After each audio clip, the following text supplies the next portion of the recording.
Olá, internautas, sejam muito bem-vindos a mais um episódio do Pode Já, o podcast do site jamildo.com, sempre com temas relevantes, sempre com boas histórias para contar. Hoje a gente recebe Manuela Alves, especialista, advogada, conhece tudo sobre a luta antirracista, veio conversar conosco.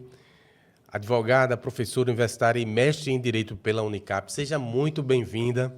É um prazer enorme tê-la aqui, para a gente falar de um assunto tão importante. Muito obrigada, Jamildo. Desde já eu queria agradecer, inclusive porque um tema desse sendo veiculado para tantas pessoas como é a tua audiência, com certeza já é um passo nessa luta antirracista. Então, eu te agradeço porque esse convite ele também serve como uma aliança nessa luta antirracista. Total. A gente sempre lê uma breve introdução, depois a gente começa as perguntas de fato.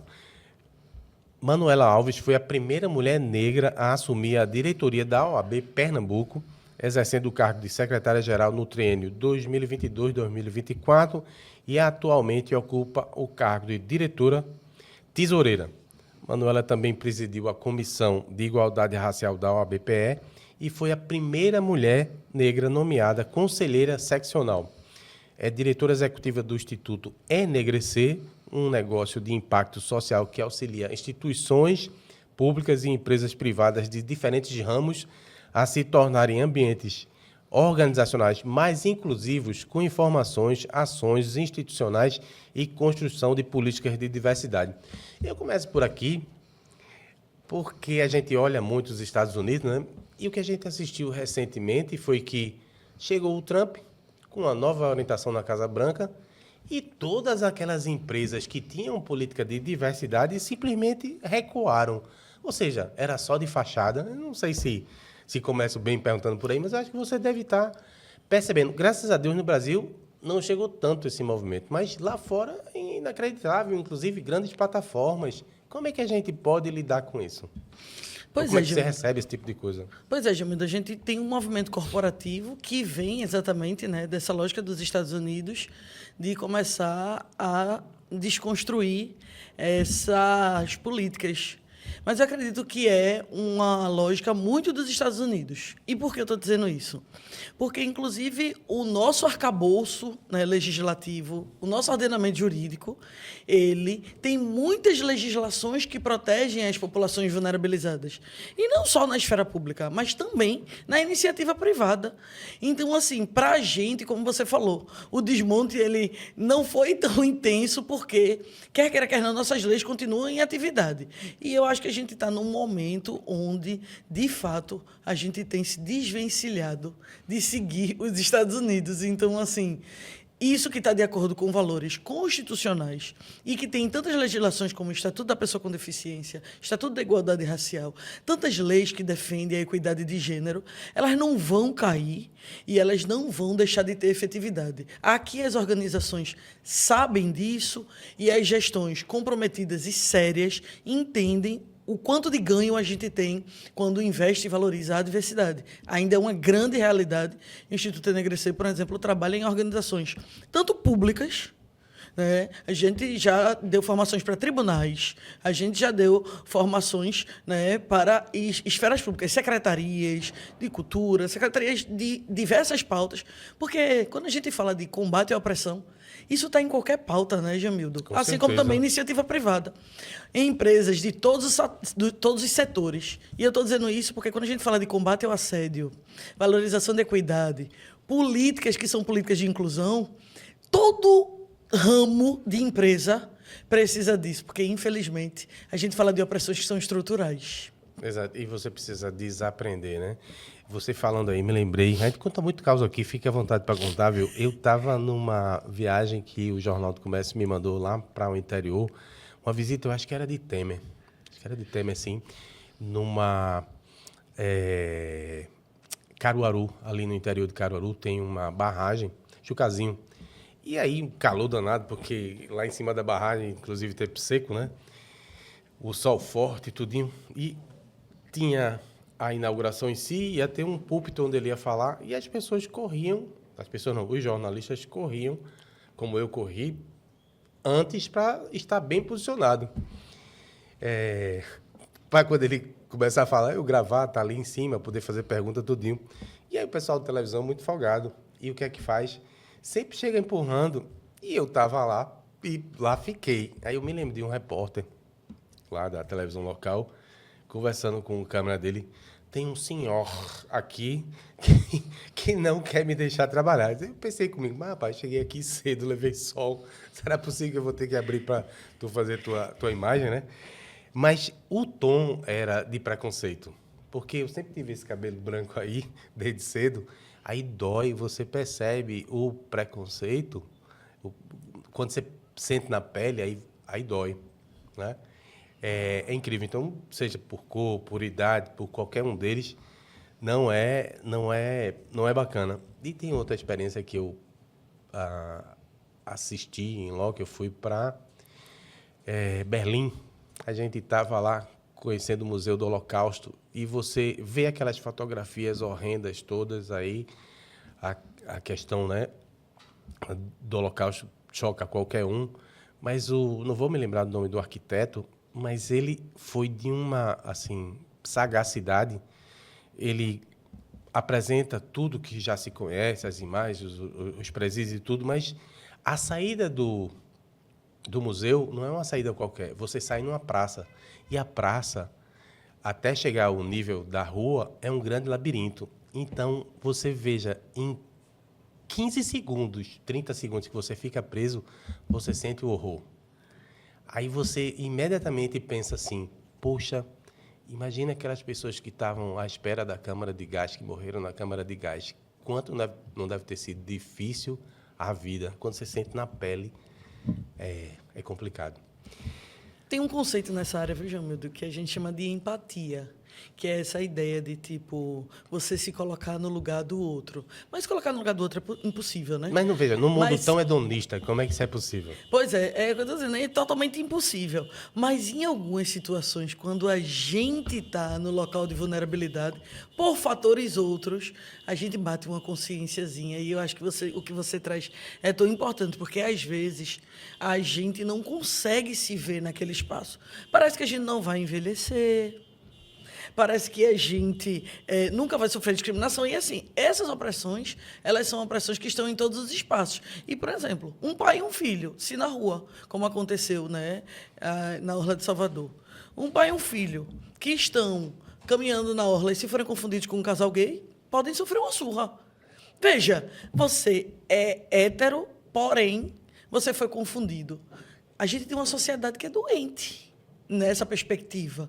Então, no meio de tantas opressões, uma sociedade que é racista, uma sociedade que é misógina, uma sociedade que é LGBTfóbica, todo mundo perde, né, Jamildo? Uhum. E isso é algo que a gente tem que estar em mente para a gente poder evoluir enquanto sociedade, coletivamente.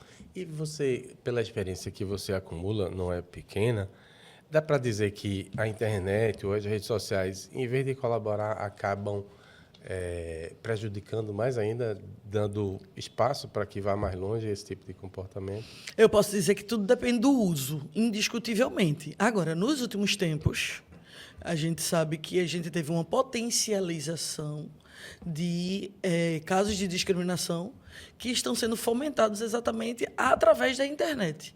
Mas, assim, o racismo, ele é uma pauta que, assim, a gente costuma dizer que o racismo é uma tecnologia que ela está sempre se aprimorando. Racismo existe desde, né, que o mundo é mundo. E pensar, por exemplo, a gente está hoje no meio de tecnologia e, no meu doutorado, eu pesquiso racismo reproduzido por algoritmos.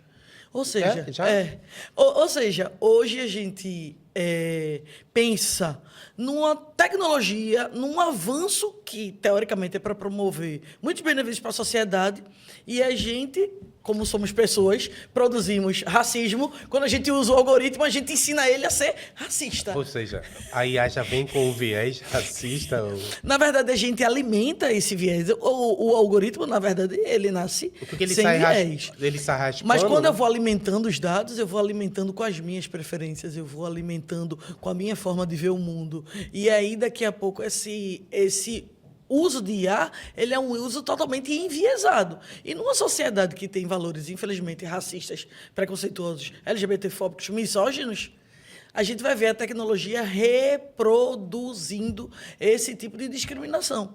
E mesmo quando ela está avançando, mas ela é muito pensada, infelizmente, por um perfil específico. Então, ela é muito pensada por um perfil de homens brancos, né, héteros do Vale do Silício. Né? Então, assim, a gente precisa pensar como democratizar tanto a participação na criação dessas tecnologias como o uso consciente. Aí precisa de educação. Educação para o uso das redes. Você me dá a oportunidade da gente mostrar um vídeo. A gente tem condição de mostrar. Jairo Lima, nosso operador. Um vídeo que fez um sucesso enorme agora nos Estados Unidos, de um humorista chamado Drusky. Ele se fantasiou de branco, né? Ele é um humorista negro, viralizou por lá, porque ele se fantasiou de branco, se maquiou por 7 horas para poder ficar lá com o estereótipo do branco do meio oeste. Ele foi para um evento da NASCAR e, pela configuração da visita que ele faz, ele cospe no chão ao ver homens negros, ele dirige com cerveja na mão, então ninguém faz absolutamente nada como se fosse permitido. Ao homem branco ele pode fazer tudo. Tem 200 milhões de visualizações no X, no TikTok já vai em 8 milhões, no Instagram 21 milhões. Foi gravado isso no dia 3, está passando aí no ar, vocês podem ver. A transformação é incrível, o trabalho de maquiagem. E também teve uma repercussão enorme, porque começaram a criticá-lo que não deveria ou não poderia fazer a chamada whiteface, que não pode a blackface, também não deveria poder a whiteface. Então, ambas as práticas são consideradas ofensivas. Eu lhe pergunto, você viu esse vídeo? Como é que... Eu acho que repercutiu muito pouco no Brasil, não é verdade? Isso mostra o quê? Que as pessoas não querem discutir sobre isso, não querem ver sobre isso. Como é que te impactou esse vídeo? Eu acredito, eu dei uma olhada no vídeo, Jamildo, e eu acredito que o vídeo, de fato, repercutiu pouco no Brasil, mas eu acho que por causa da questão da bolha algorítmica, acho que talvez o artista ele não fosse tão conhecido por aqui, então acho que o contexto não ficou tão acessível, mas acho que a gente também precisa fazer uma pontuação, um corte importante. Uhum. Nos Estados Unidos, a gente está falando de uma legislação, um ordenamento. No Brasil, outro ordenamento. Pensar nos Estados Unidos o direito à liberdade de expressão é pensar esse direito por uma perspectiva de uma amplitude muito maior. Né? A própria liberdade de expressão prevista, inclusive, lá, né, na Constituição deles, eles entendem como um direito quase que absoluto. Uhum. E aqui, no ordenamento jurídico da gente, um pouco diferente. A nossa liberdade de expressão, a gente entende ela enquanto relativa.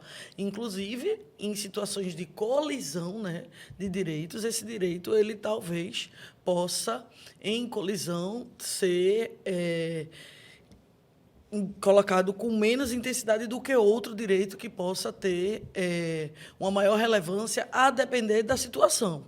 Então, pensar esses ordenamentos é super importante. Agora, saindo desse mundo jurídico, a repercussão ela é uma repercussão que nos chama muito a atenção.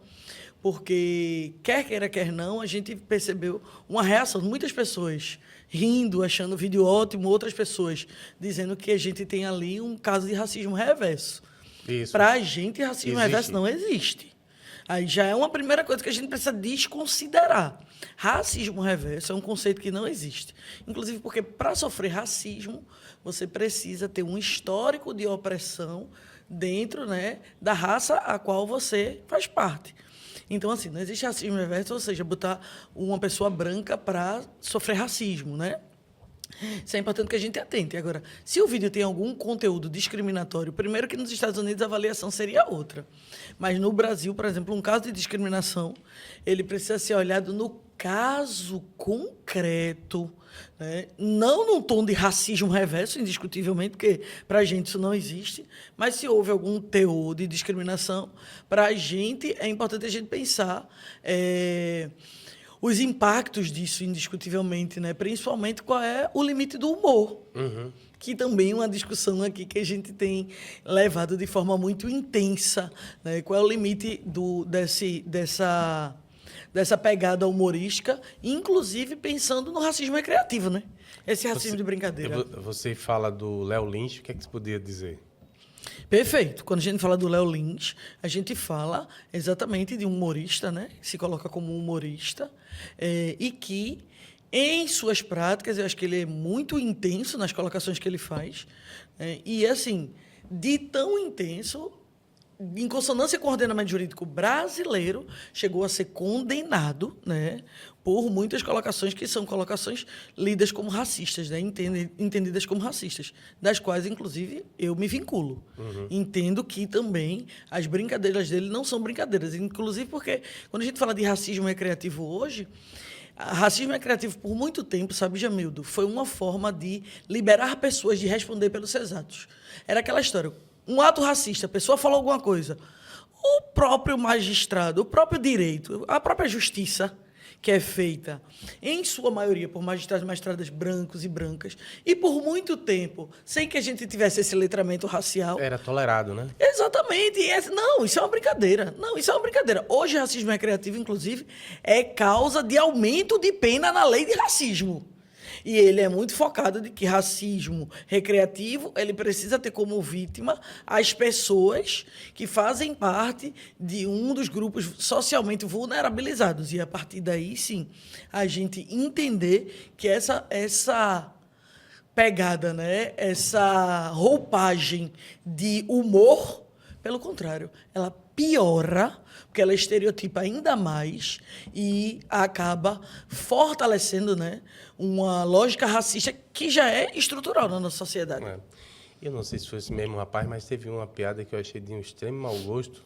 Eu vi pela internet alguns recortes falando de um nordestino que tinha hidrocefalia e que ia ser a resolução dos problemas da seca, que tinha tanta água na cabeça que ia gerar tipo uma fonte de recursos hídricos. Como é que alguém consegue rir de um negócio tão absurdo? Mas sinal dos tempos, né? Eu queria lhe perguntar também sobre, eu anotei aqui para não esquecer, Histórias Cruzadas. Eu sabia que a gente tem essa discussão, esse papo sobre racismo. É um dos filmes que mais me impactou. Você deve lembrar, com a Viola Davis fazendo o papel da tal Abby Clarke. E é fantástico, se situa no Mississippi, nos anos 60. Engraçado estar com essas referências americanas, né? E os ajudantes, ou as ajudantes, tanto é que Pedro estava me dizendo, o nome original é The Help, né? As ajudantes, vão lá e se reúnem para contar os bastidores das casas, que elas estavam dentro das casas. E uma das cenas que mais me impactou nesse filme é quando o garotinho abandonado pela mãe branca da elite, ele chora convulsivamente e uma das ajudantes, né, ela consola o garoto e a todo momento está dizendo: você é uma pessoa boa, você é uma pessoa feliz. Ou seja, você pode perder uma geração, mas você tem a chance, a partir da educação, de salvar uma próxima geração. Será que a gente fez esse dever de casa? Na verdade, eu acredito que a gente está tentando fazer o dever de casa, né? O cuidado com as nossas crianças, ele é uma das diretrizes de combater o racismo, porque a gente sabe que nas crianças, nas próximas gerações, estão a raiz, né? Porque tem muita gente nessa sociedade que, infelizmente, para a gente mudar a concepção, são pessoas que não querem sair desse paradigma. Tem muita gente que é racista porque é mal mesmo, porque entende que existe a superioridade de uma raça sobre a outra e não quer mudar esse ponto de vista. Às vezes porque se beneficia, às vezes porque é cômodo. Enfim, existem essas pessoas. Pensar nisso eu acho que é importante, Jamildo, porque hoje, por exemplo, a gente tem muitas legislações que são usadas como aliadas, mas a Lei 10.639, que é a lei que força as escolas a ensinar, né, dar o estudo, né, na verdade... Tem reação? Hein? Tem reação. Na prática, a gente tem visto algumas modificações. As escolas, no mês de novembro, em algumas ações, a gente tem tentado resgatar, dentro do processo educacional, alguns heróis, remontar a história, né? É super importante, não sei Você estava falando que tem um neto, né? Um neto. Pronto. Daqui a pouco eu conto a história dele, é linda. Se você perguntar, eu aprendi que os portugueses vieram aqui e ajudaram todo mundo, descobriram o Brasil e ocuparam, e foi assim que a gente foi crescendo, né? Hoje, talvez, seu neto, na escola, já tenha tido um parâmetro de que não foi uma descoberta, foi uma invasão, entendido o processo de escravização das pessoas negras por uma perspectiva um pouco mais crítica. Veja, o sistema educacional ele vem construindo esses processos. Agora, bullying racista, bullying homofóbico. Infelizmente, a escola ainda precisa de políticas mais intensas de inclusão e principalmente de respeito, indiscutivelmente, sabe, Jamildo? Mas dizer que a gente não avançou, acredito que a gente tem avançado muito, muito, muito, mas é porque o debate, o ritmo das informações hoje ele é um ritmo frenético também, né, Jamildo? Então, acho que a gente tem avançado e a escola também tem promovido essas mudanças, mas não tem sido fácil. E eu vou lhe dizer, Jamildo, para além da gente fazer esse combate, uma palavra que eu daria, especialmente para a gente ter atenção com as crianças, especialmente as crianças negras, é empoderamento. Porque, assim, numa sociedade que me vê como inferior, se eu não estiver recebendo injeção de que eu sou capaz, de que eu posso, de que eu sou, de que eu sou bonita, de que meu cabelo arrasa, você não tem como trabalhar essa autoestima e essa pessoa, pelo processo natural... Acaba sucumbindo, né? Exatamente. Então, assim, empoderamento, né, busca de referências e, principalmente, né, novas narrativas e potencialização dessas pessoas negras fazem com que a gente, mais na frente, consiga atingir a equidade. Eu não vou ver, acho, você também não, mas quem sabe as próximas gerações, né, Jamildo? Deus queira. Você falou, vou acabar falando muito dos meus netos aqui, mas eles me ensinam muito. Helena já vai por 12 anos, ela tem um cabelo lindo, encaracolado, uma juba desse tamanho. Aí, ela, um belo dia, estava na escola e teve um entreveiro lá com um garoto que disse que ela não podia subir no escorregador porque ela tinha um cabelo encaracolado. Aí, o pai arretou-se, queria ir na escola reclamar e acabou se resolvendo, né? Mas, um belo dia, ela chega para mim, aí ela disse, vovô, por que você não pinta o cabelo? Porque meu cabelo é branco.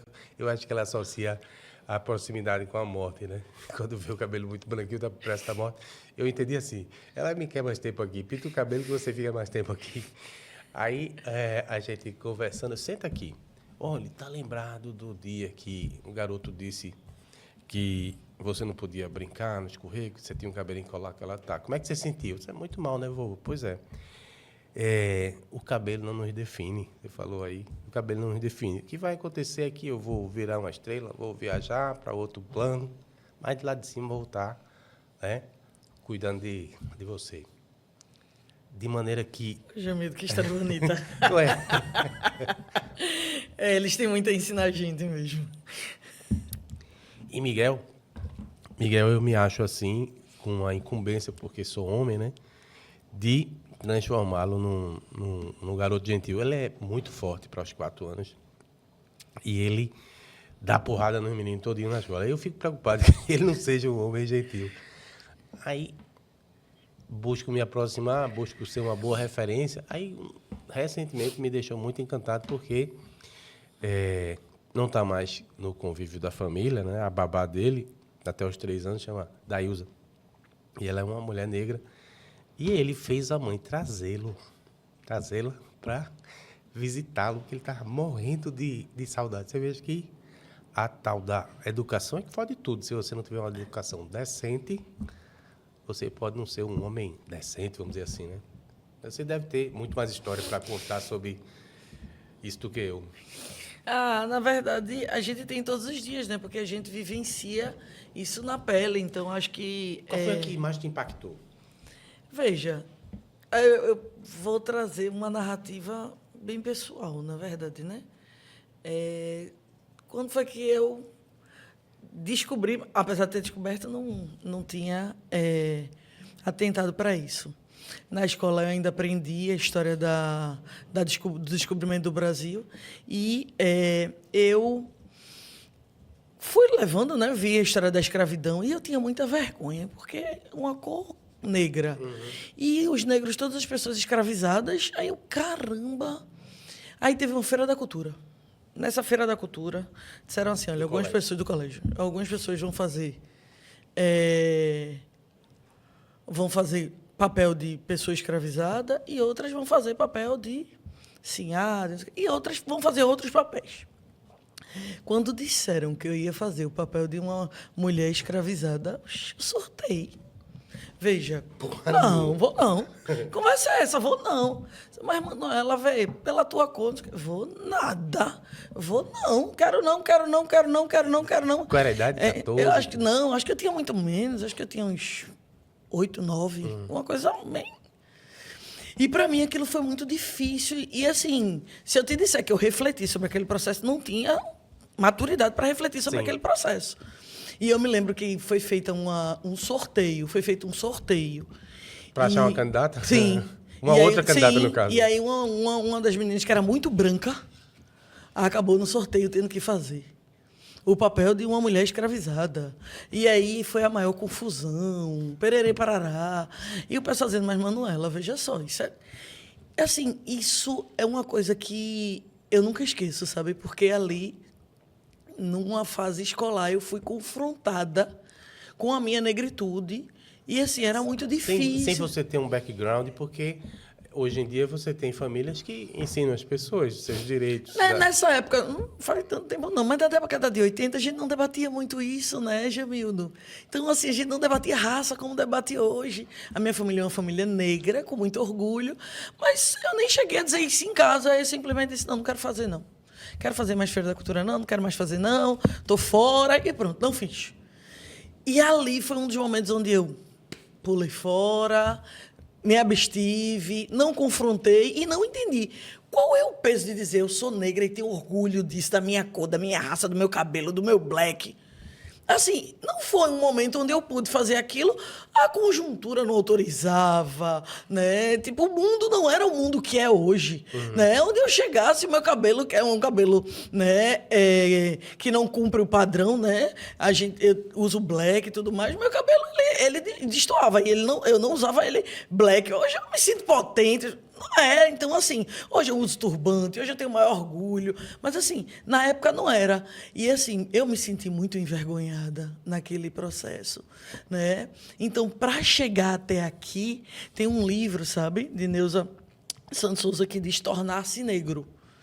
Esse livro, ele diz que a gente, apesar de a gente nascer negro, óbvio, de pele, com o processo social, a gente começa a entender e se tornar negro, porque a gente começa a entender o que significa ser negro nessa sociedade, sabe, Jamildo? Que lugar eles dão para a pessoa negra nessa sociedade? E vai nos mostrar que pessoas negras dividem muitas das dores de uma sociedade que é racista.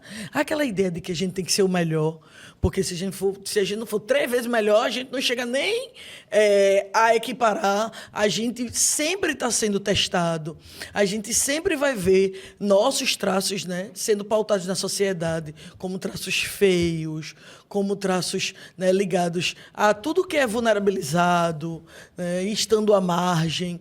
A ideia de ser indolente, o que não é verdade. Com certeza. Então, assim, pensar em se tornar negro é entender que a resistência de uma pessoa negra numa sociedade racista é um ato político para encontrar emprego, para abrir oportunidade, para fazer amizade, para se relacionar.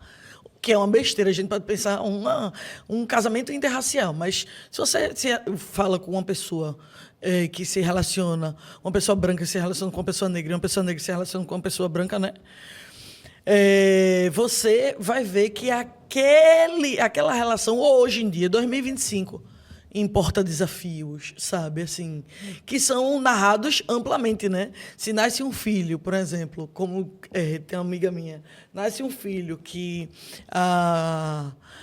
o tom de pele dele é mais claro, pronto. Quando vai pegar um menino na escola, a galera já acha que é babá, na rua. Então, assim, Existe uma série de desafios ligados à raça que, numa sociedade como a nossa, que é uma sociedade, né, que a gente sabe que tem uma multiplicidade de tonalidades de pele, a gente precisa atentar para como a gente desconstrói o preconceito, porque apesar da gente dizer que todas as raças estão aqui, podem atuar, a gente sabe que existe uma raça... miscigenação que defendeu o Gilberto Freire, né? Pois é, mas a gente tão sabe perfeito. que não é tão perfeito. Essa democracia racial que a gente sempre desconstruiu. Na prática, é importante que a gente perceba. Matheus Buente, que é um grande comediante, né, de Salvador, ele sempre diz, quando a gente vai levar...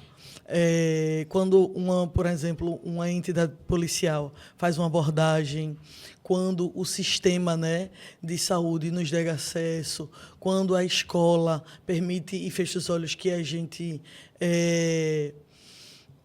sofra bullying, às vezes até dos próprios educadores, das pessoas. A gente sabe quem é que sofre nessa sociedade, infelizmente, para quem é que está virado o gatilho do preconceito. Normalmente são para as pessoas negras, são para as pessoas com deficiência, são especialmente para as mulheres em espaços que disputam com homens, são para LGBTs, essa sociedade que tem, infelizmente, uma tônica de desigualdade imensa e que precisa ser trabalhada, estruturada. Uhum. Agora, me conta, nesse trabalho, daqui a pouco eu tenho umas perguntas mais formais, mas o papo está tão bom que eu vou continuar na informalidade. E o trabalho com as empresas, o que é que mais te dá prazer? Quais são os principais problemas que vocês conseguem resolver, se é na base, se é da estrutura para baixo?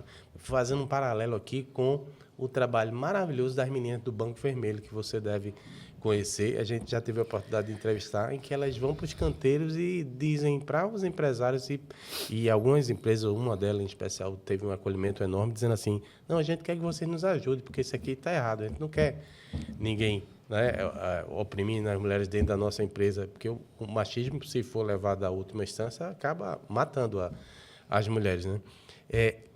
Qual é a coisa mais bacana desse trabalho nas empresas? Como é que você pode, inclusive, dizer como é que faz para chamar, para prestar esse serviço, que é importante? Perfeito, Jamildo. Vê, eu vou te dizer o que é que me apaixona nesse trabalho com organizações, especialmente pelo Instituto Enegrecer, tá? A gente tem, inclusive, muitas organizações, como eu já disse, de todas as áreas, né, trabalhando nessa perspectiva de, especialmente, formações, né, de suas equipes, né? E a gente também trabalha muito com apoio a ações inclusivas, com revisão de documentos. A gente trabalha com compliance antidiscriminatória numa perspectiva ampla. Mas, Jamildo, tiveram várias situações que, assim, para a gente foi muito significativo. Por exemplo, certa vez eu fui dar um treinamento para uma equipe, né, de uma organização. E a gente estava dando uma palestra, e era uma palestra sobre pessoa com deficiência e sobre desafios do ambiente organizacional. E aí a gente estava com uma pessoa que é usuária de cadeira de rodas, inclusive Mozana, uma grande liderança daqui de Pernambuco, que inclusive faleceu há pouco tempo. E a gente não pode falar das pessoas, não dá para falar de pessoa com deficiência na ausência de pessoa com deficiência, óbvio. Existe protagonismo. E aí, Jamildo, eu estava dando treinamento com Mozana, falando e tal, e para uma equipe enorme, né, de funcionários e alguns seguranças e tal. E aí, Mozana estava dizendo, olha, quando tiver na minha cadeira de roda, usa assim, quando for para me ajudar, não sei o quê, quando for falar comigo, aí ela pá. E a galera, poxa, vem dar um exemplo. Se eu te pedir para fazer assim, como é que você faz? Eu quero tirar uma dúvida, você está passando no shopping, você é o segurança. Pronto. Aí, foi. Aí, quando acabou, teve uma hora que ela disse, se eu for conversar com você, se eu quero tirar uma dúvida, você quer tirar essa dúvida. Se é rápido, não. Mas se for passar um tempo, se abaixa. Porque eu na cadeira vou ficar assim. Aí eu, caramba, que dica boa, né? Beleza. Quando acabou o encontro, aí algumas pessoas queriam falar com ela, porque adorou. Aí ela Foi conversar. Aí teve um segurança que foi falar com ela. Aí disse, olha, eu queria tirar uma dúvida com você. Aí ele olhou, eita, desculpa, peraí. Aí ele pegou uma cadeira, sentou do lado dela. Nível. No mesmo nível, né? Aí, assim, aquilo ali, para mim, foi tão significativo. Eu acho que é sobre isso, é sobre a gente conseguir mostrar às pessoas que a gente pode ser inclusivo, que a gente pode conseguir mostrar às outras pessoas que, assim, a gente não precisa de muito para acolher, a gente não precisa de muito para respeitar, sabe? A gente não precisa... Isso foi um dos exemplos, assim, que para mim foi bem significativo. Quando a gente sai, a gente fala, as pessoas já saem dizendo, já não falo mais isso. Ótimo, mano, foi ótimo. Depois da tua falar agora, eu nunca falo bom dia a todos e todas, eu falo todas as pessoas, porque agora abarca todo mundo. Sabe, assim, a gente pensa muito em comunicação antidiscriminatória, né? Isso é super significativo. A gente tem até um curso, né, online de comunicação antidiscriminatória. E tudo que a gente passa, a gente vê que as pessoas dizem, poxa, isso aqui eu vou botar na minha prática, Manu. Eu nunca tinha pensado nisso, pois a partir de agora eu vou fazer isso com a minha equipe. Caramba, Manu, gostei disso. Veja, as pessoas estão aprendendo que acolher, estar atento e atenta à realidade de outra pessoa, a gente pode fazer e não vai dar trabalho, não. Mas para o outro vai fazer uma diferença tão grande na qualidade de vida dele. Isso tem sido significativo, Gilmildo. Para além de fazer com que as pessoas, as organizações, assumam compromisso. E é como eu disse a você, não tem essa ideia de desmonte. As organizações, elas seguem avançando nessas políticas, mantendo o que se tem e, sempre que possível, avançando, porque hoje investir em diversidade também é lucro. Verdade. Você me faz ter duas referências agora bastante rápido, antes de começar aqui algumas perguntas mais objetivas.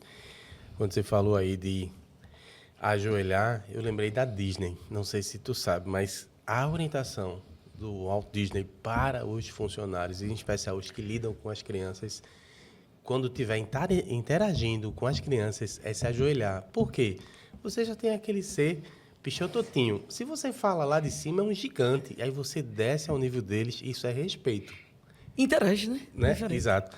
O outro foi, você falava, eu me lembrei de Extraordinário. Não, por acaso, também é um filme americano. Parece que eu vivo olhando para os americanos, né? Mas é porque são referências, realmente. Boas referências, não vamos ficar com as mais. O garoto tem uma distrofia facial enorme, congênita, inclusive. E aí, obviamente, começa a chegar no prep school e vai ser vítima de bullying. Ainda bem que a escola é bem acolhedora. Mesmo assim, ele sofre bullying. Aí chamam a mãe do garoto que está brigando lá com ele, pegando no pé dele. A mãe e o pai querem convencer o diretor, não sei se vocês lembram dessa cena, que pagando ele resolve. Não dá certo. Aí o cara diz, olha, eu tenho mais amigos que você, tenho mais recursos que você, pode ir embora. Mas o filho que provocou toda a celeuma, ele aprende uma lição. E aí o diretor diz assim, olha, o garoto, eu esqueço o nome dele, se é João, qual é, o garoto não pode mudar a face dele, mas você pode mudar seu olhar. Eu acho que o trabalho que vocês fazem é justamente isso.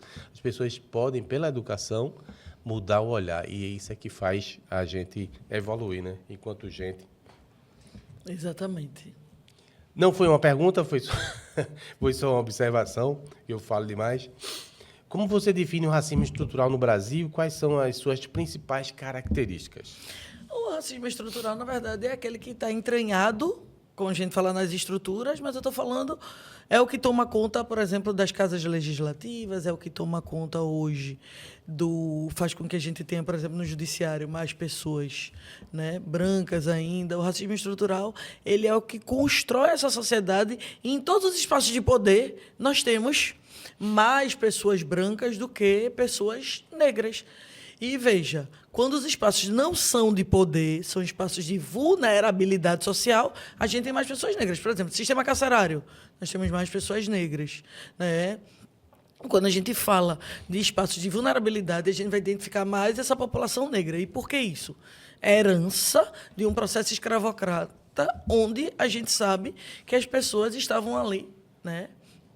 Penduradas, como quando você vai comprar uma caneca, não tem 10 canecas, pronto, tinha 10 pessoas. Você olha os dentes para ver qual é o negro que talvez tenha mais força. Um processo de objetificação de pessoas negras, ele foi muito duro, né? Durou muito tempo, a gente costuma dizer para cada 10 anos de Brasil, nós temos 7 de pessoas negras escravizadas, 3 de pessoas negras livres. Nós estamos tendo as primeiras gerações das nossas famílias com pessoas negras acessando o ensino superior, se formando. Então, esse processo de emancipação da população negra, ele tem sido um processo muito ainda... Mesmo com toda a reação contra a questão das cotas, né? Total, total. Mas é porque, mesmo com toda a reação, porque vai ter, quando a gente fala de local de privilégio, se eu falo de botar mais mulheres, eu preciso dizer que, infelizmente, alguns homens vão ter que levantar para elas sentarem. Se eu falo de pessoas negras, algumas pessoas brancas vão ter que sair do seu lugar. Isso é indiscutível. Então, assim... Não tem como não ter reação, indiscutivelmente. Mas, veja, é reação dentro de um Estado democrático de direito. Tem passado a lei de cotas, fez seus primeiros 10 anos, foi renovada e, assim, continuamos acompanhando para que seja, de fato, política pública. Temporária, efetiva, até que a gente chegue à equidade. Um equilíbrio, né? Você falou aí da questão do legislativo. Realmente, eu passando aqui um filme, quantos... parlamentares a gente tem, ou a quantidade de negros representando no parlamento, embora a população seja majoritariamente negra, né? É majoritariamente negra, a população é majoritariamente de mulheres. E ainda assim as casas elas têm um perfil específico, que é o perfil do privilégio. É do homem branco, hétero, cristão. Esse é o principal perfil, né? E se você for falar sobre essa Rico, perspectiva, né? Vai dizer que está promovendo a divisão racial, né? Na verdade, o discurso ele é um discurso que está baseado em dados, né, Jamildo? Eu sempre me preocupo muito com os dados. Se eu tenho 56% da população negra, não tem lógica eu tenho menos de 20% na Casa Legislativa. Então, assim, ou corresponde aos espaços de poder, ou, de fato, não me preocupo muito com essa cisão de raça. Me preocupo de dizer que a gente precisa fazer o deverzinho de casa. Que é o deverzinho de casa no legislativo, no executivo, no judiciário. É o deverzinho de casa que a gente precisa em todas as categorias profissionais. A gente desconstruir para que seja por equidade que as pessoas ocupem e cheguem, né? Inclusive nos grandes cargos corporativos. A gente tem muita dificuldade de chegar a mulher, a gente tem muita dificuldade de chegar a pessoa negra, a gente tem muita dificuldade de chegar a pessoa com deficiência. Então, assim, a gente precisa construir os caminhos. Ainda bem que esse discurso de guerra, de laicar, não é. Na verdade, é uma busca para que os números sejam mais equilibrados, para que a gente possa reconhecer que a gente está vendo um Brasil que está vencendo esse cenário de desigualdades, né? Vou te fazer uma pergunta bem provocativa, se eu estiver errado, me corrija, né? Mas o racismo ele tem coloração partidária, porque a gente tem visto nos últimos anos os conservadores, por exemplo, usando ícones negros para dizer assim, olha, a gente não é opressor, alguma coisa nessa linha. Vou citar aqui, por exemplo, o Fernando Holliday. E, em compensação, tem do outro lado um Jones Manuel, que esteve aqui conosco, uma figura, né? Muito, muito, muito bacana ele, muito divertido também. Tem isso?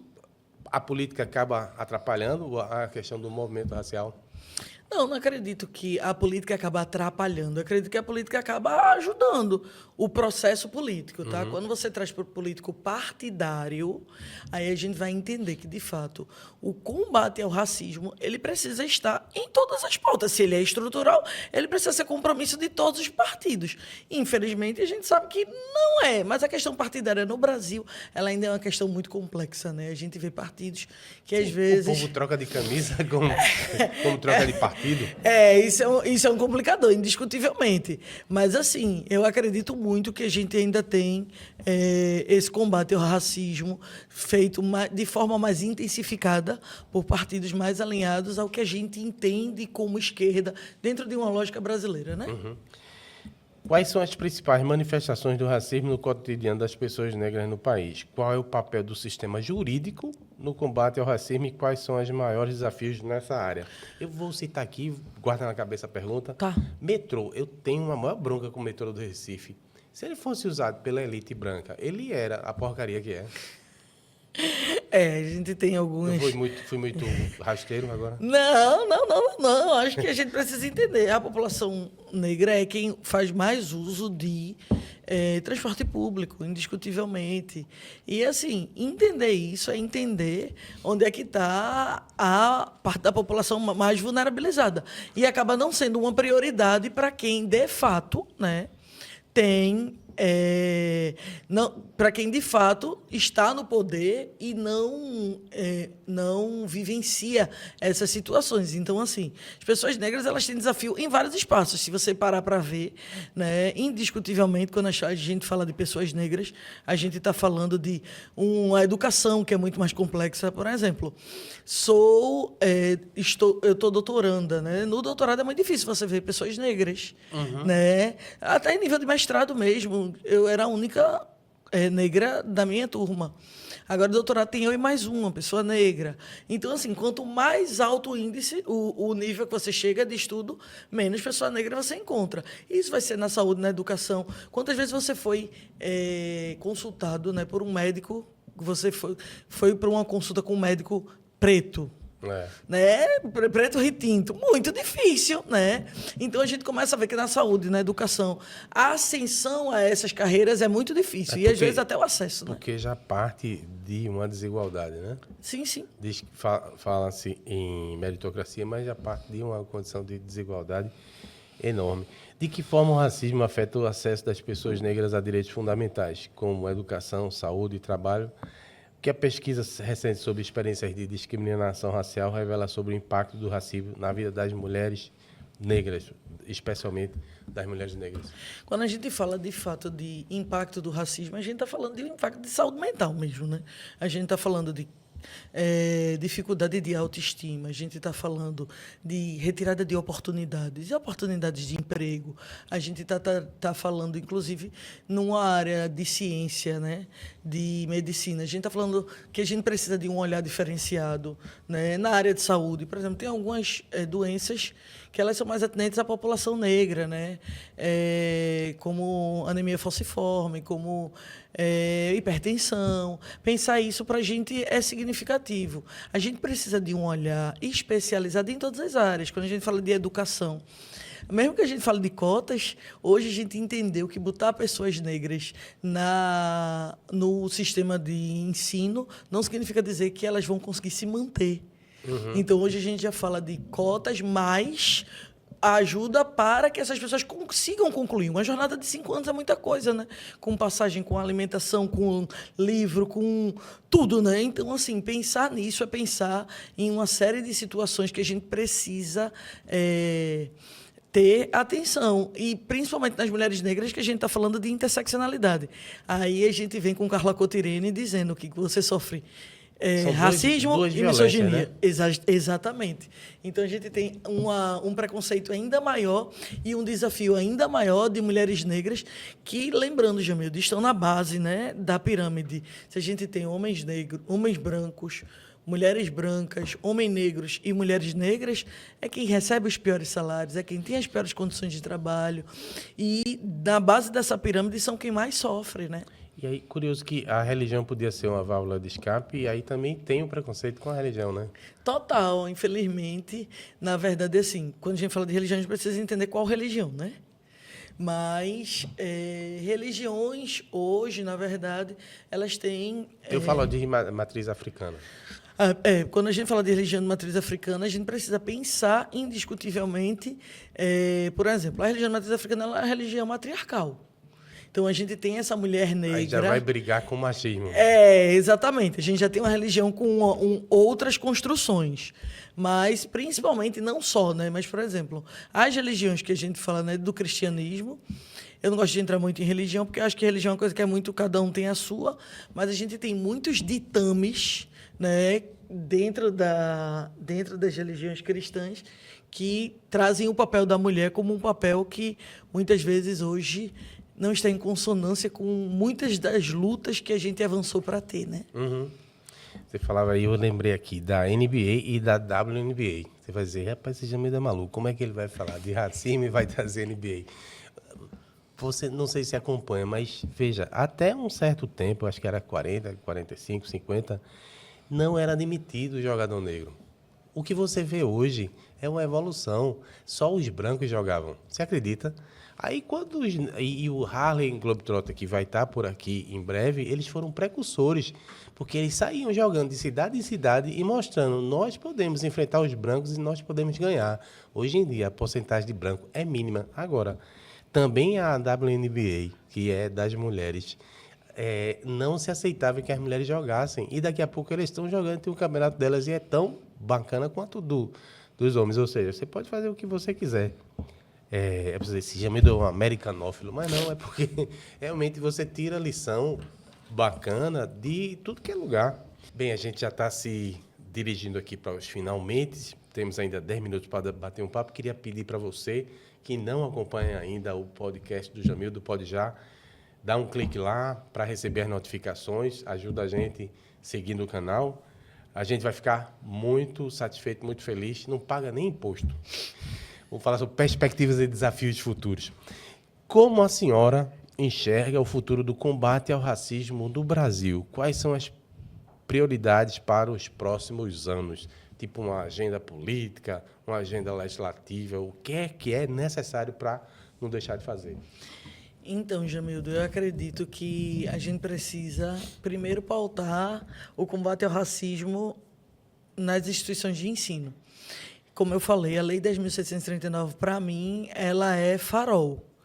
Eu acredito muito na educação. Eu sou educadora, sou professora há quase 20 anos, né? Eu me divirto muito no Instituto Enegrecer, dando formações, aprendo muito. Acredito que a educação transforma, né? Eu sempre digo, né? Sempre estive em instituição de ensino, horas como professora, horas como aluna, e até hoje, né? Estou doutorando em Direito. Então, assim, para mim, educação é o caminho. Educação é o caminho para a gente sair de onde a gente está. Mas educação não vai resolver a curto prazo. Primeiro que a solução para o combate ao racismo, ela não vem rápida assim. Ela precisa de soluções de médio, curto e longo prazo. Longo prazo, indiscutivelmente. A longo prazo, para mim, é investir em educação, indiscutivelmente, né? Dentro de um processo de sensibilização, conscientização, e eu acho que isso precisa ser o foco, inclusive, do poder público. Agora, a gente precisa, principalmente algumas ações de curto e médio prazo, a gente precisa continuar investindo em políticas afirmativas, né, como cotas raciais, que são super importantes. A gente precisa continuar com um olhar diferenciado para as pessoas negras, especialmente na área de saúde. E eu acredito que medidas reparatórias, elas precisam estar aliadas a um combate efetivo, especialmente dentro de um processo da gente conseguir um maior índice de punição baseado na lei de racismo.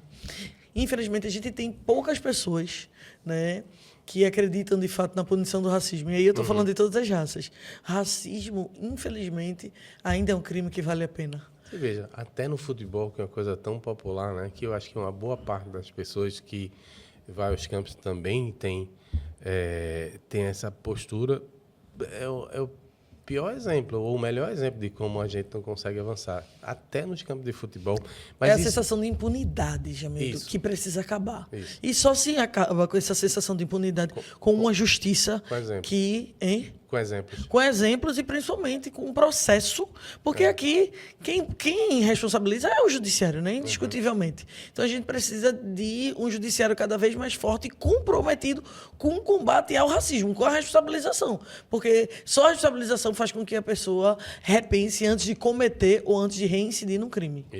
Isso nos remete à próxima questão. Que papel a advocacia e o sistema judicial têm para garantir justiça e reparação às vítimas do racismo?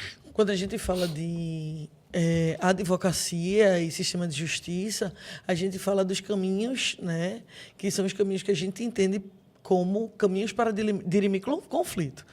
não posso deixar de puxar aqui essa sardinha para o meu lado, né? Porque a advocacia tem um papel muito importante. Exato. Mas eu acho que é importante dizer que, quando a gente fala que advogado é indispensável à administração da justiça, eu estou falando que é através dele que a gente vai fazer justiça, provocar o judiciário.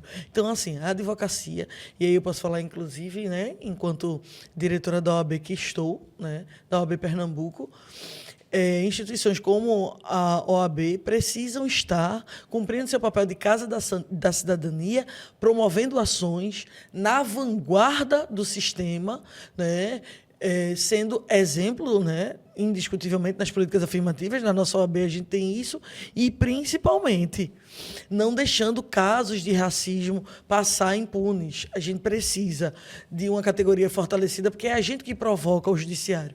E desrespeito a advogado é desrespeito à pessoa negra, é desrespeito ao povo, porque a gente defende o direito do povo. Então, eu acredito que, estrategicamente, a advocacia fortalecida é um povo fortalecido para reivindicar pelos seus direitos. E sistema de justiça comprometido é entender que Ministério Público, Defensoria Pública, advocacia, magistratura, todas as organizações que estão ali compondo esse sistema de justiça, direção, né? De combater o racismo. Quais leis existentes combatem o racismo no Brasil e sua afetividade com a legislação brasileira pode evoluir, como a legislação brasileira pode evoluir para proteger melhor as vítimas de racismo?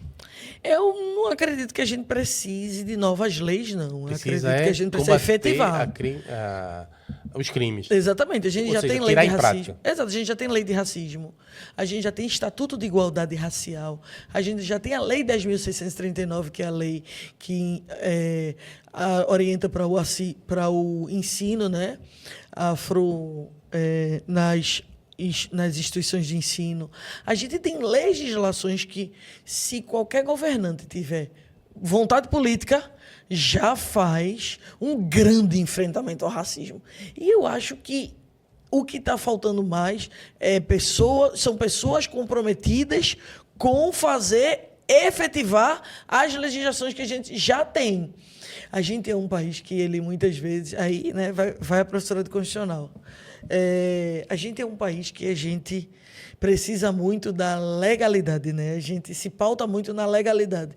E, às vezes, a gente esquece do nosso dever. A gente não precisa nem de uma lei. Eu não preciso de uma lei que dissesse que eu não posso, né, tacar fogo numa pessoa em situação de rua. Uhum. Eu não preciso disso. Isso é humanidade, isso é o básico. Mas a gente é isso, né?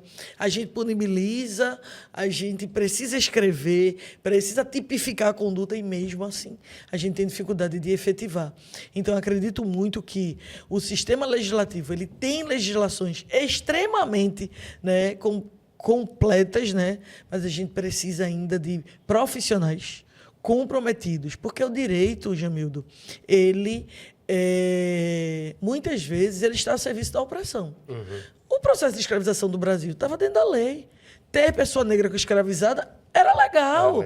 Né? Então, assim, mesmo quando o processo de escravização acabou, as legislações elas continuaram fortalecendo um estigma sobre os corpos negros. A lei da vadiagem. A gente já teve no país leis que proibia pessoas negras de votar, de ter acesso a instituições de ensino, à escola, que proibia a gente de ter terras, ter posses. Então, assim, a gente não parte do mesmo lugar. E a gente precisa pensar que hoje a gente venceu muitas dessas leis discriminatórias. Precisa avançar muito ainda, né? Mas a gente precisa avançar na efetivação. Antes de me despedir, eu já pedi para o pessoal acessar aqui o nosso canal. Vou lhe dar a oportunidade de dizer como é que as pessoas fazem para contratar, para chamar, para fazer um curso do Instituto Enegrecer. E suas considerações finais. Foi um prazer enorme falar, aprender uma aula aqui sobre a questão racial. Quem quiser um pouco mais de informações sobre o Instituto Enegrecer, conhecer o nosso trabalho, a gente está no @Instituto Enegrecer, né? Pelo Instagram, e a gente também tem o www.institutoenegrecer.com.br, que é o nosso site. Fiquem à vontade, e @Manuela Alves Santos, que fala diretamente comigo, né? Então, a gente também consegue acessar, vocês também conseguem acessar e ter mais informações. Hoje, a gente tem essa atuação em organizações públicas, privadas, na verdade, de todas as naturezas, especialmente nesse combate à opressão. E aí, Jamildo, dito isto, eu queria fechar dizendo do quanto, para mim, foi importante esse momento, né? A gente ter uma mulher negra nessa bancada, a gente poder, Doutora. a gente poder trazer uma temática tão importante para a gente é super significativo. E eu acredito muito, sabe, Jamildo, que cada ação é um tijolinho. Uhum. E aí, se cada um botar os seus tijolinhos, a gente vai construir uma sociedade antirracista. Uhum. E para a gente, é importante que a gente diga que não dá para a gente deixar de esperançar, né? Esperançar fazendo, não ficar esperando que o mundo mude. Ele não vai mudar. Infelizmente, numa sociedade criada nesses estigmas, o que a gente vai precisar mesmo é de resiliência, e o que a gente vai precisar é de pessoas que sonham e lutam para efetivar esse sonho, construir uma sociedade mais justa e com equidade. E aí fechamos com Angela Davis, né? Quando ela fala: não basta não ser racista, é preciso ser antirracista, convidar todo mundo que está nos assistindo para repensar as suas amizades. Quem frequenta a tua casa? Alguma pessoa trans frequenta a tua casa? Alguma pessoa com deficiência você convive? Quem está nas tuas redes sociais? Quando você olha as suas redes, você tem pessoas negras, você tem pessoas com deficiência. O quanto você valoriza essa diversidade? Quem tu leu? Quem é o último livro que você leu? Quantos livros você leu escrito por pessoas negras? Li Martin Luther King, por exemplo. Eu li a biografia dele, o livro dele é encantador. Pois é. E assim, quem você tem de referencial? O que você pode falar de pessoas negras? Quem é o ator, a atriz, o cantor, a cantora que você curte, que você frequenta? De que pessoas negras você consome?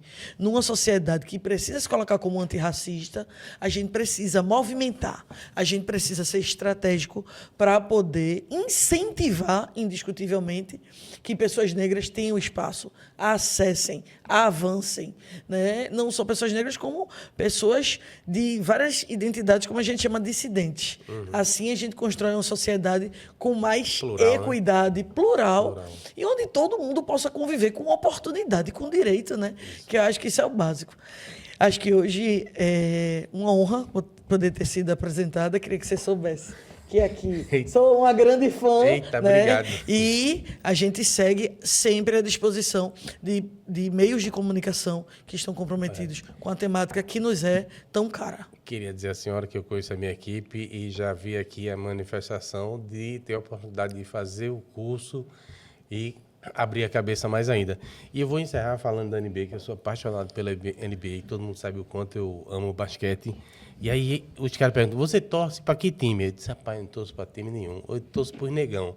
Eles fazendo miséria, enterrando, correndo. É maravilhoso porque você vê o quanto aquelas pessoas são dedicadas pelo que fazem. Então, é realmente um espetáculo. E você não está olhando a cor da pele. Sim. Né? Você está vendo a eficiência, você está vendo a dedicação, a paixão que os caras dedicam ao esporte. Eu amo a NBA por isso. Tem até um filme que diz: homens brancos não sabem enterrar. Não é verdade, também tem homem branco que enterra e joga bem, mas quando você vai ver, é cultural, né? Os Estados Unidos conseguiram deixar florescer. Na Europa, por exemplo, a Euroliga não tem tantos atletas negros, a maioria é caucasiano, mas são tão bons quantos, e eu também assisto menos do que a NBA, mas a NBA é fantástica porque os caras não são só jogadores, parece que são de outro planeta. Gente, obrigado, até a próxima com uma entrevista bacana. Jairo, vamos lá. Obrigado, Fia. Obrigada mesmo. A gente vai se falando. Obrigado ao pessoal. Olha. Desculpa aí esse corre. Pede. Bora fazer a chamada e a chance também de